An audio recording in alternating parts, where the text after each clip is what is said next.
नमस्कार दोस्तों। वो कहते हैं ना, जो भी होता है अच्छे के लिए होता है। भला हो डोनाल्ड ट्रंप का, जिसने हमें उस मोड़ पर लाके खड़ा कर दिया। हम सर कटा सकते हैं लेकिन सर झुका सकते नहीं। डोनाल्ड ट्रंप ने हमारे ऊपर इतना ज्यादा दबाव बढ़ाया, इतना ज्यादा धमकियां दी, 50% टैरिफ भी लगाया और हमें पिंजड़े में बंद करने का प्रयास किया। लेकिन हम पंछी उन्मुक्त गगन के पिंजड़े बंद ना रह पाएंगे।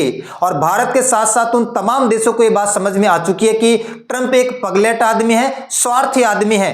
ट्रंप की एक बहुत ही फेमस लाइन है जो वो किसी को बताता नहीं है, और वो लाइन कुछ इस प्रकार है कि ऐसा कोई सगा नहीं जिसको ट्रंप ने ठगा नहीं। ट्रंप एक बिजनेसमैन आदमी है, ट्रंप एक स्वार्थी आदमी है। वो खुद का और अपने उद्योगपति दोस्तों का पेट भरना चाहता है, उनका खजाना भरना चाहता है। वो हमारा और यूरोप के देशों का तो क्या सगा होगा। वो खुद अमेरिका देश का सगा नहीं है, अमेरिका के नागरिकों का सगा नहीं है। वो तो 2-3 साल बाद प्रेसिडेंट नहीं रहेगा। भुगतना तो अमेरिका के नागरिकों को, और भुगतना तो अमेरिका की इकोनॉमी को, और भुगतना तो अमेरिका देश को है। देखो, जिंदगी में कई बार ऐसे मौके आते हैं, कई बार अपने आप ऐसी सिचुएशन क्रिएट हो जाती है, हमें टफ डिसीजंस लेने पड़ते हैं, हार्ड डिसीजंस लेने पड़ते हैं। अंग्रेजी में इसके लिए कहावत है मेकिंग द टफ कॉल, यानी कठिन निर्णय लेना। डोनाल्ड ट्रंप जब ग्रीनलैंड को हड़पने में बिजी था, डोनाल्ड ट्रंप जब वेनेजुएला नाम के देश को हड़पने में बिजी था, डोनाल्ड ट्रंप जब शांति का नोबेल पुरस्कार का श्रेय पाने में बिजी था, डोनाल्ड ट्रंप जब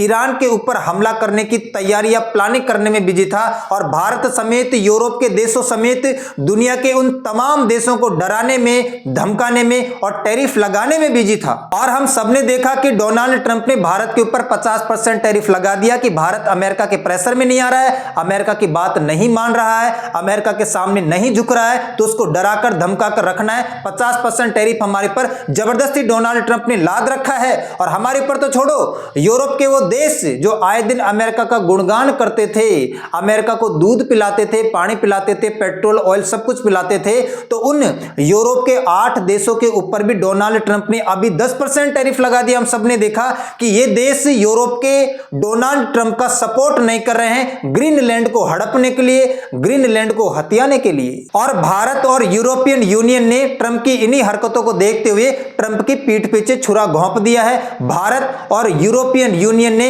एक हिस्टोरिकल फ्री ट्रेड एग्रीमेंट कर लिया है। और यूरोपियन यूनियन के बारे में हम सब लोग जानते हैं, ये एक इकोनॉमिक और पॉलिटिकल यूनियन है, काफी स्ट्रॉन्ग है, जिसमें यूरोप के वर्तमान में 27 देश आते हैं। अभी 26 जनवरी को हमने 77वें गणतंत्र दिवस के लिए 2 लोगों को चीफ गेस्ट के तौर पर आमंत्रित किया, और ये दोनों के दोनों लोग यूरोपियन यूनियन के टॉप लीडर्स हैं। इनमें से एक है उर्सुला वॉन डेर लेयन, जो कि यूरोपियन कमीशन की प्रेसिडेंट है, और एक है एंटोनियो कोस्टा, जो कि यूरोपियन काउंसिल के प्रेसिडेंट हैं। एक्चुअली डोनाल्ड ट्रंप ने सोचा कि भारत तो हर बार किसी न किसी को चीफ गेस्ट के रूप में बुलाता है, इसमें कौन सी बड़ी बात है। इस बार इन दोनों लीडर्स को बुलाया है, और इस बार हमने खेला खेल दिया है, अपनी मोहरें चल दी है, डोनाल्ड ट्रंप को हक्का बक्का कर दिया है, अचंभित कर दिया है। एक्चुअली हम डोनाल्ड ट्रंप को बताना चाहते हैं कि भारत को अमेरिका की नीड है, जरूरत है, इसमें कोई शक नहीं है, लेकिन अमेरिका को भी भारत की कितनी नीड है, कितनी जरूरत है,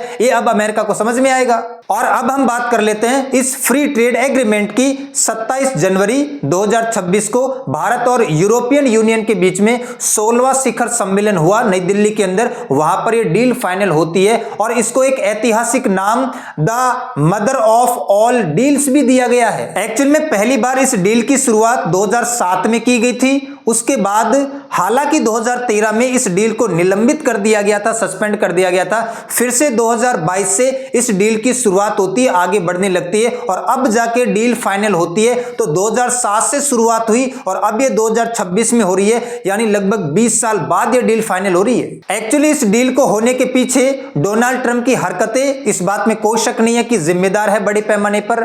भारत और यूरोपियन यूनियन अपने रिलेशंस को स्ट्रॉन्ग भी करना चाहता है। ये 2 बड़ी अर्थव्यवस्थाओं का मिलन है। भारत एक बड़ी अर्थव्यवस्था और यूरोपियन यूनियन जिसमें 27 देश आते हैं, ये दोनों बड़ी अर्थव्यवस्था का एक प्रकार से मिलन है। ये डील भारत और यूरोपियन यूनियन के 27 देशों को मिलाकर लगभग 2 बिलियन लोगों को, यानी 2 अरब लोगों को, यानी लगभग 200 करोड़ लोगों को कवर करेगी। आप ऐसा मान लीजिए कि दुनिया की लगभग 200 करोड़ आबादी के लिए एक नया दरवाजा खुल रहा है, एक नया रास्ता खुल रहा है, एक नया मार्केट बन के तैयार हो रहा है। भारत और यूरोपियन यूनियन पूरी दुनिया के 27 ट्रिलियन डॉलर कंबाइंड मार्केट को रिप्रेजेंट करता है। यानी मोटे तौर पर देखें तो भारत और यूरोपियन यूनियन मिलकर पूरी दुनिया की 25% जीडीपी को रिप्रेजेंट करता है। और आप ये कह सकते हैं कि इस डील के माध्यम से भारत के जो कारोबारी हैं, भारत के जो उद्योगपति इंडस्ट्रियलिस्ट हैं, भारत की जो कंपनियां हैं, भारत के जो निर्यातक है, एक्सपोर्टर्स हैं, वो यूरोप में अपनी चीजों को बेच पाएंगे, उनको एक बहुत बड़ा अवसर मिल पाएगा। देखो, भारत जो यूरोपियन यूनियन के देशों को निर्यात करता है, एक्सपोर्ट करता है अपने दुनिया भर के प्रोडक्ट्स,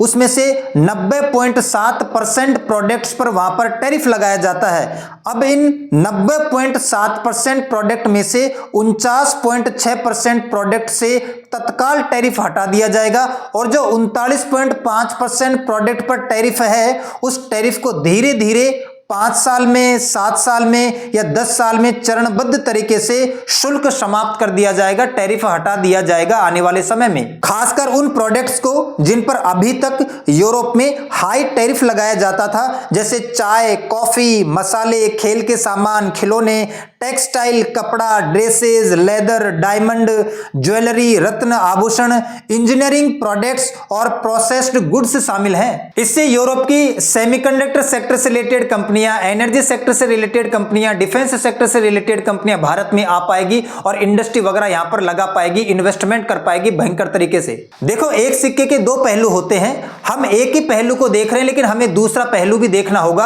अगर हमें इससे फायदा है तो यूरोपियन यूनियन को या यूरोप के देशों को भी इससे फायदा होगा, लेकिन हमें यूरोपियन यूनियन या यूरोप के इन प्रभावशाली देशों को इतनी फ्रीडम या इतनी आजादी नहीं दे देनी है कि ये चीन की तरह हमारे सारे के सारे मार्केट को कैप्चर कर लें या हमारे ऊपर हावी होकर बैठ जाएं। हमारी फैक्ट्री, इंडस्ट्री, कारखाने इसकी वजह से बर्बाद नहीं होनी चाहिए, तबाह नहीं होनी चाहिए। ये भी हमारे गवर्नमेंट को ध्यान रखना पड़ेगा। देखो, इस डील के बाद अमेरिका और चीन दोनों की जली है, दोनों ही जल भुन के राख हो गए हैं। अमेरिका तो बोल देता है, लेकिन चाइना अंदर ही अंदर जल रहा है, कहता नहीं है, लेकिन उसको काफी फील हुआ कि ये क्या हो गया, मेरा तो मार्केट ही यूरोप ने कैप्चर कर लिया है। तो यहां पर अमेरिका और चाइना को काफी घाटा होने वाला है और हमारी जो डिपेंडेंसी है, हमारी जो आत्मनिर्भरता है, हर एक चीज के लिए हम अमेरिका के ऊपर और चाइना के ऊपर डिपेंडेंट है, वो आत्मनिर्भरता भी घट जाएगी। आपकी इसके ऊपर क्या राय है, कमेंट बॉक्स में जरूर लिखना। मिलते हैं किसी नेक्स्ट क्लास में, तब तक के लिए सभी को धन्यवाद।